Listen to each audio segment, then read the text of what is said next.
علم بغیر عمل کے ایسا ہے کہ جیسے جسم بغیر روح۔ جب تک علم باہمہ وجود عمل سے متفق نہ ہوگا کافی نہ ہوگا اور نہ مخلصانہ۔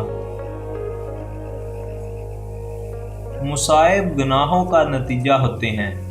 گناہگار کو یہ حق نہیں پہنچتا کہ وہ مصیبتوں کے نزول کے وقت واویلا کرے۔